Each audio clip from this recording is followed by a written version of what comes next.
et bienvenue au podcast Occupe ton été. Le podcast qui vous guidera à travers une multiples manières d'occuper votre été. Autant lucratives que professionnelles, les occupations qui vous seront proposées par nos invités ajouteront du pep à votre saison estivale. Aujourd'hui, on reçoit Jérémy Lévina, un grimpeur passionné par l'escalade.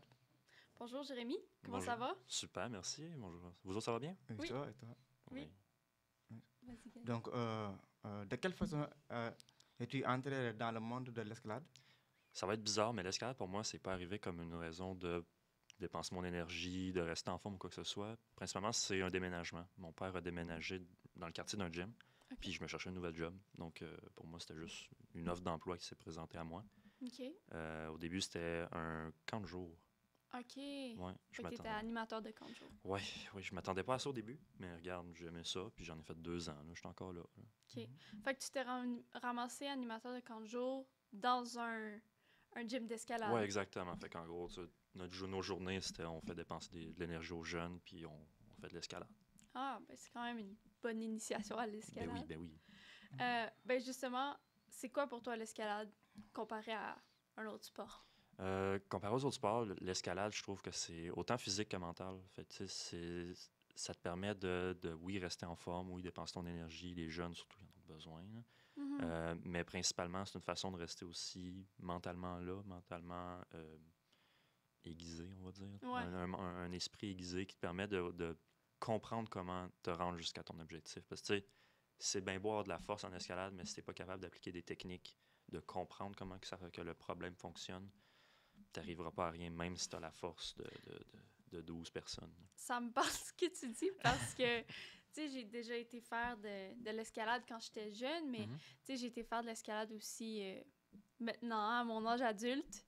Puis, clairement, je voyais que j'avais des trucs à apprendre. Oui. Tu sais, comme juste, je savais même pas que les niveaux comme les V, ça existait. Ça, je connaissais même pas. Ben, c'est prévu qu'on en parle. OK. Mais oui, c'est ça. Puis j'ai réalisé que ça prend vraiment beaucoup de technique, l'escalade. Puis je pense que tu vas pouvoir m'aider à m'améliorer. Ben, j'espère. Okay. Donc, les meilleurs conseils pour un débutant qui a peur de se lancer? Ben, comme tel, l'escalade, je sais que ça peut faire peur. Puis un débutant, ben, toutes sortes de craintes qu'il peut avoir. Ça peut être le vertige. Ça va sembler bizarre, là, mais j'ai le vertige, même si je travaille dans un gym d'escalade.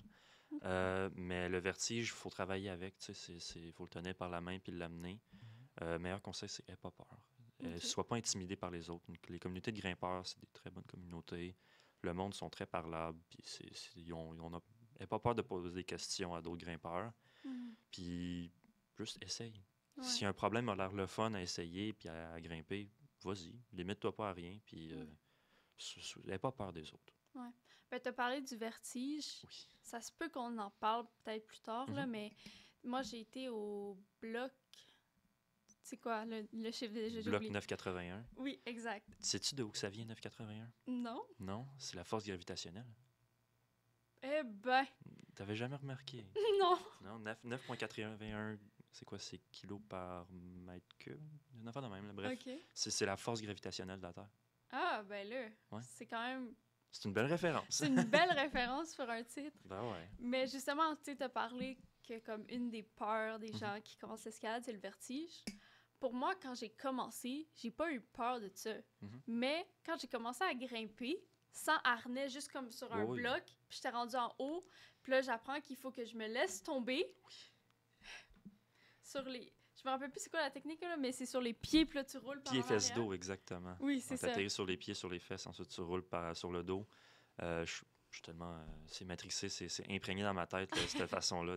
Lorsque je fais des tours, justement, avec des nouveaux clients, c'est la première chose que je leur dis. Puis, meilleure affaire aussi, c'est les bras, soit sur toi, sur tes épaules ou sur le côté, parce que, comme que j'aime dire, un coude s'applique juste dans un sens, puis si t'es mis par en arrière, ben, tu sais pas de quel bord s'applique. Effectivement. Ouais.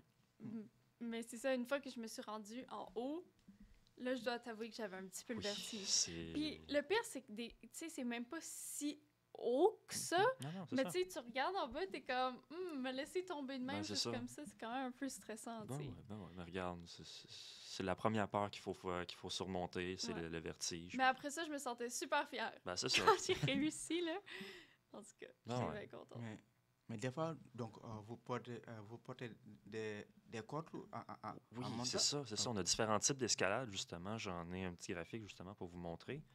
Euh, donc, justement, il y a 4 types principalement que moi, je pratique et que j'offre aussi. On a le bloc qui est en haut à gauche. Donc, ça, c'est comme que tu disais, Jeanne, Oui. de l'escalade libre, que tu n'as pas besoin d'être attaché.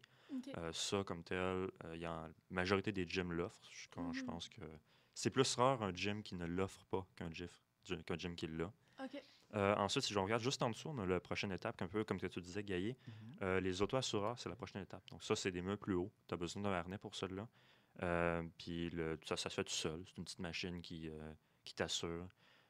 Étonnamment, c'est lui que le monde a le plus peur parce que c'est faire confiance à une machine au lieu de faire confiance à quelqu'un. OK, ouais, ça a du sens. L'affaire, c'est que c'est un peu comme les springs à porte-clés pour tes clés. Là. Tu tires dessus, puis ensuite tu Oui. le lâches, puis il revient. C'est le même principe, mais en plus gros format. Au lieu des clés, c'est un humain que tu mets au bout. Ouais, ça a du Fait que sens. le premier mètre ou deux, le premier mètre, je dirais, que tu tombes, la machine, il faut qu'elle détecte que tu tombes. OK. Puis ensuite, elle t'attrape. Fait que c'est tout le temps ce bout-là qui fait peur. Ouais. Ensuite, si on regarde en haut à droite, on a ce qu'on appelle la moulinette ou le top rope en anglais. Ça, comme tel, c'est avec une corde qui est déjà installée sur ton mur. Pendant que tu grimpes, tu as ton partner qui est en bas, qui t'assure, puis que lui, il OK. prend le mou de la corde. Fait que pendant que toi, tu montes, ben, OK. la corde, ben, elle vient avec du mou dedans. Donc, lui, sa job, c'est de ramasser le mou. Puis, étonnamment, ça, le monde font plus confiance à ça, vu que c'est un de leurs amis qui les assure. OK. Mais c'est Intéressant. ça. Puis là, on a le dernier, mon préféré, le plus... le plus d'adrénaline, selon moi, là, c'est le plus le fun. Ce qui s'appelle le premier de cordée, ou le lead en anglais. Ça, comme tel, en gros, ta corde, elle commence toute à terre. OK. Puis c'est la grosse différence, en gros. Puis pendant que tu grimpes, tu dois t'accrocher sur des mousquetons qui sont ancrés sur le mur. Hmm. Fait que ça rajoute une difficulté, parce Ouais. que, tu sais, en bloc, t'as pas rien à te concentrer. C'est juste tu grimpes, puis that's it. Ouais. Mais c'est comme si tu mettais plusieurs blocs un après de l'autre, mais que tu devais faire des pauses techniques en plein milieu pour justement t'accrocher puis rester en OK. sécurité. OK, je comprends. Yes. Fait que c'est quel que tu préfères? Moi, comme tel, je suis peut-être un peu biaisé vu que je donne des cours aussi, mais principalement, je préfère le lead parce que Ok, c'est ouais. plus de technique. J'aime beaucoup la technique. Je sais Ouais. pas s'il y en a qui le savent de même. Là. Ouais, Mais- je sais pas, on se demande. Mais il y a beaucoup de. J'aime la technique, puis c'est vraiment le type d'escalade qui en offre le plus. Mhm. Autant en tant qu'assureur ou en tant que grimpeur, les deux ont beaucoup de technique. Puis, Mhm. comme je disais, il y a le boost d'adrénaline aussi Ouais. des chutes. Ouais, puis j'imagine que quand tu maîtrises, tu sais, quand même un peu les bases de l'escalade, ça ajoute, tu sais, des niveaux de difficulté de plus. Fait que c'est ça qui est le fun aussi. Ben oui, tu sais. les niveaux de difficulté, c'est une façon de se dépasser. Là, tu sais, Ouais. c'est sûr que c'est pas tout le monde qui a tous le même niveau, là, mais Tu penses-tu que quelqu'un qui commence l'escalade dans la même journée pourrait faire les deux? faire les deux. Genre, comme mettons, commencer par le plus facile, puis après ça, finir par le lead. Comme tel, je verrais pas beaucoup de personnes le faire vu que ça prend de la formation supplémentaire. OK. Le bloc puis les auto-assureurs, ça se peut se faire dans la même journée. Il y a Ouais. beaucoup de personnes qui décident de faire ça comme Mhm. initiation à l'escalade. Ça te permet de voir est-ce que tu as le vertige, as-tu pas le vertige, comment tu te sens. La différence, c'est que les deux autres types d'escalade, ça te prend des formations. OK. Pour la moulinette, on parle de 3 heures. Puis pour le premier de cordée, on parle de 6 heures de formation. OK. Fait que tu sais, c'est plus long, Ouais. C'est ça. c'est à prendre Mon en but, c'était un considération. peu d'évaluer, tu sais, à quel point, genre, tu peux évoluer rapidement Mhm. dans les différents types d'escalade. là. Ça peut se faire assez vite. Ok. Je te dirais pour les 3 premiers, ça peut quand même aller assez vite. Mhm. Le dernier, c'est plus l'expérience, la technique. On ne demande pas un niveau en particulier pour faire du premier de cordée. C'est vraiment juste comment tu es à l'aise avec tes affaires. On demande un certain niveau de grimpe de demander, mais c'est vraiment Ouais. plus parce que rendu à faire du premier de cordée, tu as tellement d'autres choses à penser que faut que tu puisses te débrouiller correctement. Une personne qui n'a jamais fait de l'escalade pourrait pas commencer par Non, ça. non, là. non, non, non, non, non. OK. C'est Mais, intéressant. depuis quand que tu as commencé à pratiquer ça? L'escalade comme telle, moi, je dirais que ça fait 1 an et demi. J'ai commencé ça justement, comme je disais, avec les camps de jour de l'été 2023, donc juin 23 environ, juin-juillet. Depuis ce temps-là, je n'ai pas arrêté. Je suis encore là-dedans en ce moment même. Je grimpe encore de temps en temps si j'ai le temps. Là. L'école m'en prend pas mal, là, mais Ouais. j'essaie de trouver un peu de temps. Puis, tu sais, mettons, tu as commencé justement l'escalade grâce à un job Mhm. d'été, peut-être un peu. Mais à quel point tu dois continuer après? Tu sais, parce que là, Les gens, à la maison, ils le savent, peut-être pas, mais on est aux études ici à Empro Télé. Oui. Après que tu as fini les études, continuer d'y aller plus par passe-temps, Ben, j'imagine? comme passe-temps, oui, parce que c'est le fun. Puis C'est ça. c'est une façon de socialiser aussi, là, pour moi. Là, une session de grimpe de 3 heures, c'est peut-être 2-3 grimpes, puis jaser pendant tout le reste. Mhm. Mais c'est aussi une façon de se tenir en forme. Tu sais. Puis même si je travaille en production vidéo, mon rêve idéal, ça serait de pouvoir mélanger les deux. Ouais. Pour faire de la vidéographie d'escalade, justement, pouvoir faire leur mélange, ça serait génial. Ouais, ça va être Faire justement des cool. documentaires de grimpeurs, mais sur le mur. Tu sais, je suis tout équipé pour ça. Là. Fait Ok. que, Puis mettons ça les serait bien le fun. Olympiques. Je sais que maintenant, il y a de l'escalade, des fois aux Olympiques. Oui, ça c'est drôle parce que la première année que l'escalade était en Jeux olympiques, il n'y avait pas de commentateurs grimpeurs. Fait que c'était des personnes aléatoires qui ne savaient pas ce qu'ils faisaient, ils ne savaient pas ce qu'ils disaient. Ils disaient « Ah, le move de fou, il a juste changé ses pieds de barre. » C'était rien d'impressionnant. Mais vu que les commentateurs, c'était pas du monde qui s'y connaissait dans le sport, ils râlaient n'importe quoi. Puis c'était drôle. Mais, Oui, vas-y. mais est-ce qu'il y a des compétitions en faire ça? Ben oui, bien sûr. Des compétitions, il y en a de partout. Il y a les Jeux olympiques, oui, c'est sûr, c'est le summum du summum de tout grimpeur. Mais comme tel, il y a eu une compétition au début du mois, justement, au gym que je travaille. Puis c'était super. Là. Bon, c'était la division, on va dire, les plus jeunes. Les plus vieux, je pense qu'il y avait comme 17 ans. Mais il y a des compétitions tout le temps. En fin de semaine, il y en avait une à un gym à Montréal, justement. Mais ça, c'était justement pour du premier de cordée. Mais nous, celle qu'on a eue en début du mois, c'était une compétition de bloc. Donc, des compétitions, il y en a tout le temps. Autant régional, provincial, national ou international. À n'importe quel niveau, il y en a. OK. Intéressant. Est-ce que tous les types d'escalade sont aussi difficiles les uns que les autres? On a peut-être un peu répondu. On y a répondu un peu, oui, mais comme tel, non. Sont tous aussi... il y en a des plus difficiles que d'autres, mais rendus dans les hauts niveaux, ils sont pas mal tous difficiles, on va dire. Ouais. Comme si on les mettait sur une échelle, peut-être que le bloc, je dirais que c'est celui qui est le plus accessible, qui part, on va dire, du niveau 1 au niveau 10, si on met ça sur une échelle de 1 à 10. Les auto-assureurs, peut-être d'un niveau 3 à 10. La moulinette, peut-être 5 à 10, puis le premier de cordée d'un 8, 9, 10. 8, 9 à 10. Ouais. Fait quoi? Moi, je me rappelle quand j'ai fait du bloc pour la première fois, il y avait bien du monde qui avait des souliers spéciaux. Oui. Ben, veux-tu nous en parler un peu? Parce que là, moi, j'avais pas de craie, j'avais pas de souliers. Je réussissais quand même à faire comme la base. Mais... t'avais des souliers de location, je suppose. J'ai même pas même pas les beaux souliers bleus? Non, même pas. C'est décevant. Comme tel, tu parlais de poudre ou de craie ou de magnésie ou peu importe comment tu veux l'appeler. Ça, c'est pas nécessaire. Il y a beaucoup de grimpeurs de haut niveau qui s'en servent pas. Ça veut pas dire qu'ils sont moins bons. C'est sûr que ça l'aide. La principale raison pour ça, c'est que ça élimine l'humidité sur tes mains.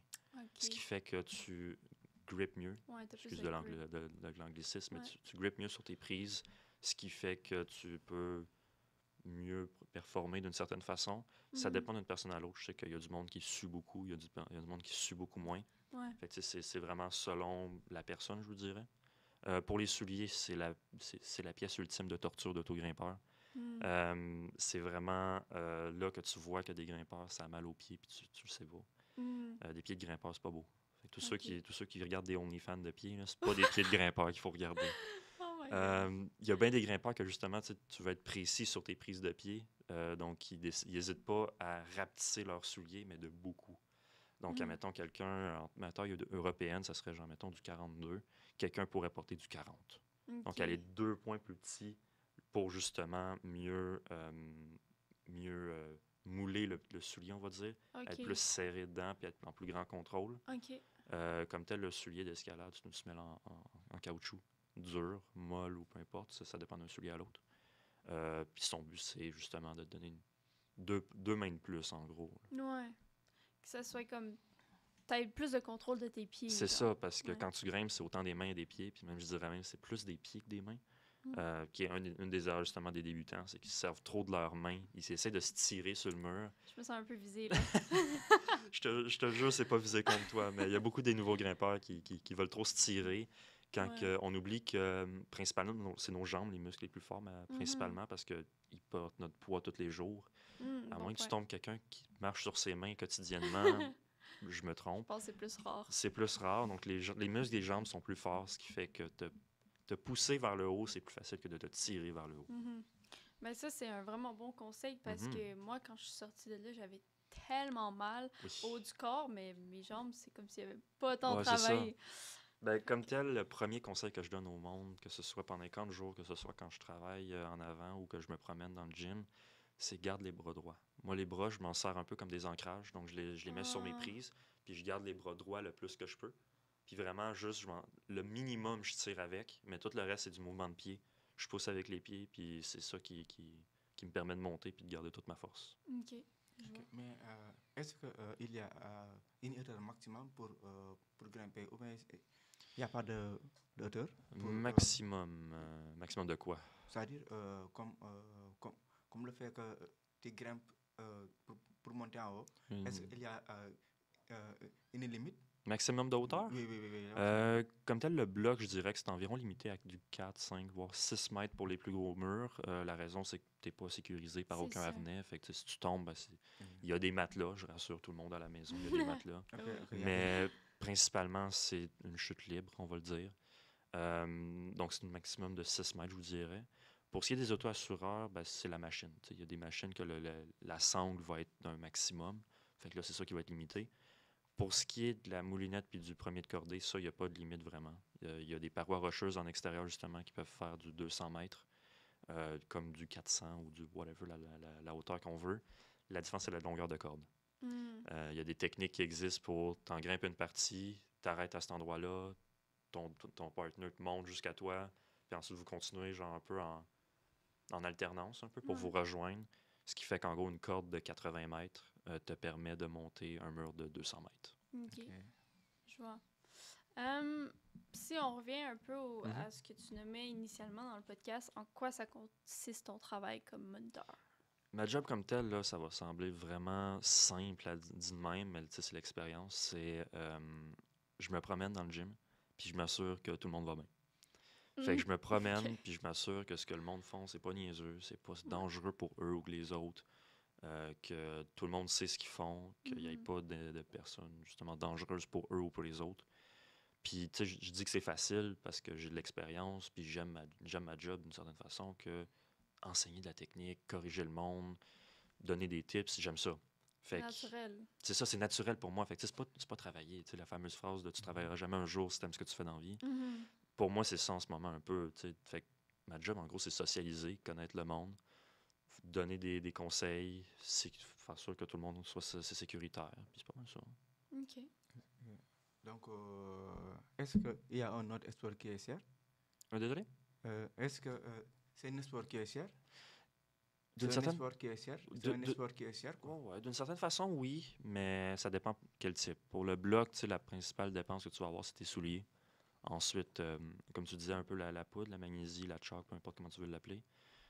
C'est pas mal ça, les seules dépenses. La question, c'est comment vite tu passes à travers tes souliers pour savoir comment vite faut que tu les remplaces. Ensuite, si on monte plus haut, ben là, tu vas avoir besoin d'un harnais. Un harnais, c'est pas si cher que ça, c'est ce que tu mets dessus qui va coûter cher. Fait que là, si tu vas justement en moulinette ou en premier cordé, ben là, tu as besoin de système d'assurage, de mousquetons, de cordes, de casque si tu vas faire de l'extérieur ou de n'importe quel autre matériel. Les factures montent vite. Ouais. Mais de base, c'est un sport qui est relativement abordable, je dirais. Ça dépend à quel point tu vas loin dans le sport. C'est ça, ou pas. c'est ça. Parce que, mettons, tu sais, pour le bloc, Mhm. 981. 9,81. Il y a un point. 9,81. Ouais. Ah, 9,81. Ouais. Tu sais, je sais que là-bas, ben justement, ils louaient Mhm. des souliers. Ouais. Puis, ils louaient peut-être pas de la craie, mais tu peux en acheter. Oui, tu peux en acheter d'habitude. La craie, c'est rare que c'est en location. Nous Ouais. autres, on en a un peu de temps en temps, mais tu sais, c'est quand t'es chanceux, on va dire. Ouais, c'est ça. Fait que si tu fais un peu plus les bases de l'escalade, tu t'en sors quand même bien. Là. Oui, quand même. Une paire de souliers, on va dire, de débutant. Là, tu sais, je vous donnerai pas le bas de gamme qu'on achète au Walmart, là, mais non, on peut pas acheter du soulier d'escalade au Walmart. Mais je dirais qu'une bonne paire de souliers, t'en as pour 200. OK. Puis de la poudre, t'en as pour... Moi, la mienne que je m'achète, c'est un tube qui vient à, je pense, 15$. C'est quand même abordable, je trouve. Là. Ouais. Puis aussi, tu sais, moi, c'était la première fois que j'allais faire de l'escalade sur un bloc. Puis il y avait aussi des gens comme qui étaient gentils qui ont juste voulu nous prêter de la craie. Ben oui, c'est ça. Là. Fait que c'est quand même cool. Ça revient à ce que je te disais tantôt de l'escalade. C'est un monde de personnes amicales. Il y a personne qui va être à prendre avec des pincettes. Il y a personne qui va être agressif avec toi, sauf s'il passe une mauvaise journée. On va se le dire. Mais principalement, le monde sont assez agréables. OK. Donc tu le pratiques combien de fois par semaine? En ce moment, tu me pognes sur un mauvais temps. Là, avec la fin de session, j'y vais pas souvent, mais j'essaie d'y aller une fois minimum par semaine. 2, ce serait l'idéal. 3, c'est il y a le billet de l'auto. C'est le temps d'y aller. Pendant l'été, par exemple, c'est fou comment j'y vais. Vu que je travaille là toute la journée, ben, je vais juste rester le soir avec des amis, puis je continue à grimper, puis il n'y a pas de problème avec ça. Mais pendant l'année, par exemple, les projets prennent le dessus, malheureusement. Ouais. Est-ce que ça se peut que tu aies apporté ton kit Oui, avec je l'ai toi? apporté. Veux-tu nous le montrer? Oui. Donc, il y a bien du stock. Il y a bien de mes payes qui sont partis là-dedans. J'ai beaucoup trop d'affaires, on va se dire. C'est pas tout qui est essentiel pour un nouveau grimpeur. Je vous dirais que le harnais comme tel, c'est la base. Ensuite, tout équipement qui est rajouté là-dessus, ben, c'est du confort, on va se le dire. C'est certaines affaires qui sont, on va dire, essentielles. Il y a des mousquetons, évidemment, que moindrement que tu grimpes avec les cordes, tu as besoin de mousquetons pour accrocher tes systèmes d'assurage ou moi j'en ai pour accrocher ma bouteille d'eau. C'est super pratique. Ensuite, la prochaine affaire, c'est des systèmes d'assurage. Là, j'en ai 1, 2, 3, 4. J'en ai 4 là-dessus. Le plus connu, c'est lui juste ici. C'est ce qu'on appelle le gris-gris. Oui, j'ai entendu ça, moi. Tu l'as entendu? Oui. Parfait. Justement, sais-tu ce que ça veut dire, gris-gris? Parce que ça veut dire quelque chose. Je pense que j'ai déjà su, mais je m'en rappelle plus. C'est en vaudou, puis ça veut dire porte-bonheur. Ah, non, je savais que tu savais pas? Non. Mais ouais, non, c'est des fun facts qu'on connaît, nous autres, en tant que grimpeurs. Okay. Puis en gros, c'est celui qui est le plus populaire. Je dirais pas le plus utilisé, mais le plus populaire, pour la raison que, comme que j'aime dire, c'est qu'il est dumb-proof, entre gros guillemets. Pardon. Tu vas l'avoir. Oui, c'est bon. Il est dumb-proof, on va dire, parce que c'est lui qu'on donne aux enfants pendant les camps de jour. Il est sécuritaire. Ben, j'aime pas ça dire qu'un est plus sécuritaire que l'autre pour la raison que sont tous au sens sécuritaire. Ouais. Tant que l'utilisateur s'en sert comme du monde, il n'y a pas de problème avec aucun des systèmes. L'affaire, c'est qu'il y en a qui ont une plus grosse marge d'erreur que d'autres. Okay. Fait que justement, celui-là, il y en a une plus grosse, mais c'est pas parce qu'il est mieux ou qu'il est moins bon que l'autre. C'est vraiment juste marge d'erreur. Ensuite, j'en ai d'autres, justement. Là, j'en ai qui peuvent sembler faire plus peur. Là. Lui, il est pas mal plus minimaliste, mais c'en est un que j'aime bien aussi parce que, justement, il est simple. Il permet de faire... en extérieur, c'est principalement lui qu'on utilise pour des raisons de rappel. Okay. Rendu en haut du mur, qu'est-ce que tu fais? Tu redescends. Puis la façon la plus simple, souvent, c'est du rappel. Puis pour faire du rappel, celui-là, il est bien pratique parce que il permet d'insérer 2 cordes, ce qui te donne une corde et une corde de backup. Okay. Fait que c'est bien pratique. Je sais pas si c'est une question un peu... Vas-y fort. Peut-être un peu niaiseuse, mais c'est quoi ton bout préféré? Grimper ou descendre? Je vais être bien honnête, mon bout préféré, moi, c'est assurer. Être en bas puis juste voir mon grimpeur avoir du succès. Okay. Tu sais, le fameux, genre, t'aimes voir le succès des autres, moi, c'est le même. Moi, je suis en bas, puis mon plus gros fun, en vrai, là, c'est assurer des chutes en premier de cordée. Oh! Ouais. Okay. Puis justement, j'ai une petite animation pour vous autres, toute cute, là. Okay. Justement, qui montre c'est quoi qui se passe pendant une chute de lead. Donc, comme tel, au début, si tu as un grimpeur qui commence à monter sa falaise, il monte avec sa corde puis il s'attache dans le premier coin de sécurité, qui est notre X rouge en ce moment. Okay. Ensuite, lorsqu'il continue à grimper, il va s'attacher dans son 2e point, puis ainsi de suite jusqu'à ce qu'il se ramasse là. Puis là, il est en train d'atteindre son 4e point, puis tout d'un coup, oh non, notre petit grimpeur, il tombe. L'affaire, c'est que si ta chute t'es 1 mètre au-dessus de ton dernier point, donc le dernier X, tu as 1 mètre de lousse entre toi et ton point. Ce qui fait que quand tu tombes en dessous, tu as 1 mètre au-dessus, ce qui devient 1 mètre en dessous, donc 2 mètres pour l'instant. Mais ensuite, tu as aussi l'élasticité de la corde qui vient se réduire. Okay. Donc, tout le lousse qu'il y avait dans la corde, il se tend. Ce qui veut dire qu'au début, une chute de peut-être 2 mètres environ peut se transformer en une chute de 6 mètres. Okay. Puis, moi, j'aime, on va dire, exagérer les chutes de même. Pendant Ouais. les camps de jour, justement, on fait des démonstrations de chutes comme ça pour montrer, on dit, comment spectaculaire que c'est. J'ai déjà fait des chutes, je vous dirais, de comme 8-9 mètres. Ok. Dans une pièce de 13 mètres, c'est assez impressionnant, je vous dirais. OK. Ouais. Ben, en tout cas, clairement, tu sembles bien équipé. Il y a Oui, vraiment oui. beaucoup de mousquetons là-dessus. Est-ce que tu as le nombre exact? 1, 2, 3, 4, 5, 6, 7, 8, 9, 10, 11, 12, 13. Puis ça, c'est juste ceux que j'ai apportés. C'est beaucoup. Oui. C'est beaucoup quand même. Ouais. Ça, c'est pas lourd, ça, c'est lourd. Ah, c'est lourd, oui. C'est très lourd. C'est essentiel d'avoir tout ça? Non. Mais comme que j'ai dit, j'enseigne l'escalade. Fait que, d'une certaine façon, là, j'essaie de répondre le plus possible aux questions des clients ou de whatever qui me demandent des questions. Fait qu'avoir le stock puis pouvoir le démontrer facilement sans juste mimer comment on le fait, c'est assez pratique. On est capable de se débrouiller sans, mais toujours plus le fun. Ben, maintenant qu'on a couvert ton sujet, Mhm. parlons du fait de pourquoi est-ce qu'on devrait faire de l'escalade l'été? Ah, ben l'été, c'est une saison plus chaude. Il y a moins de neige. C'est plus agréable. Ouais. Mais comme tel, pendant l'été, ce qui est le fun, c'est que tu as les parcs extérieurs. Donc, tu as juste la nature comme telle. C'est plein de roches. Je sais pas si vous êtes déjà promené, soit dans le parc de la Gatineau, au lac Beauchamp, Ouais, ou je peu pense que importe j'en dans ai quel fait coin. à l'extérieur. Ouais, comme tel, tu as juste besoin d'avoir des matelas, puis tu vas trouver une roche dans la forêt, puis tu peux grimper ça. Pour du bloc. Pour du bloc, ça, c'est plus simple. Moi, c'était pas du bloc. Moi, Ok, t'as fait la... Je sais plus c'était où, là, mais c'est loin, là, dans la région de Oui. l'Outaouais, puis j'étais agrippée, là, j'avais mon harnais Ouais. et tout. Là. C'était-tu, par hasard, Luskville? Non. Non. C'est quoi l'autre nom, déjà? C'était-tu dans le coin de Wakefield? Il y en a à Wakefield, oui. Je pense que c'était dans le coin de Ouais. Wakefield. Ben, il y en a un peu partout, là, Parce des qu'on faisait de la montagnes. tyrolienne aussi. Ah, c'est-tu Abraska? Ça se pourrait. Abraska, ils ont des circuits de tyrolienne, mais ils n'ont pas d'escalade. Ils ont des circuits dans les arbres, mais ils n'ont pas d'escalade.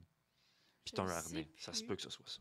Parce qu'à un moment donné, on était quand même sur une paroi rocheuse. Puis Oui. là, on a monté, puis là, on a fini par prendre une tyrolienne. OK. Mais ouais, comme tel, dans le coin, on est chanceux. Il y a des montagnes un peu de partout. Surtout quand tu montes vers le nord.